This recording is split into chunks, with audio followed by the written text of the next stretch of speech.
greetings from Cambodia.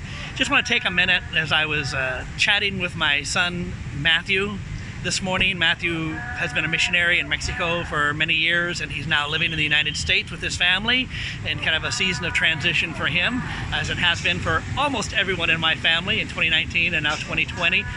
But Matthew asked me, he said, "Dad, what are the names of the young men and women, the men and women that you've intentionally invested in over the last 25 years in Cambodia?" It's been a long time, but there have been men and women that I have intentionally invested myself in, and hopefully they've got the good things in my life and not the weak things in my life. But there was a whole list of them. Then he asked me, he said, "Dad, how many of them do you think are continuing to do what you did?" And that is investing yourself into them, and now they're investing themselves in others. I said, "Matt, I think that most of them are."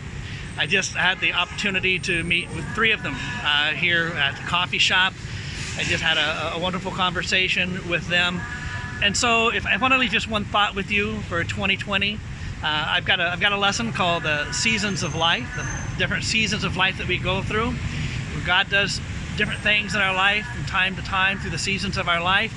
I really want to encourage you, take what God has done in your life and intentionally invest it into the lives of others.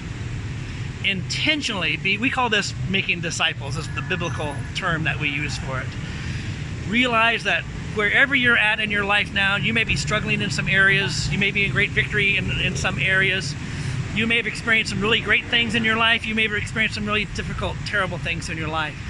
God can use all of that to minister to others and to help them grow to be like Jesus. So I just want to encourage you this 2020, let 2 Timothy chapter 2, verse 2, things that God has done in your life, pass them on to others who will pass them on to others.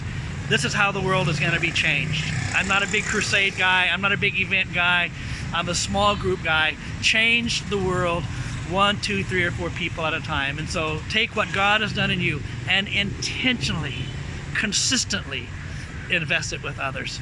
And you'll probably be like me, very fulfilled in the lives that you've been able to have a positive influence on. Thank you so much for loving me. Thank you for accepting me. Thank you for standing by me for all these years, and Cindy and all of our children. And thank you for continuing to pray for us.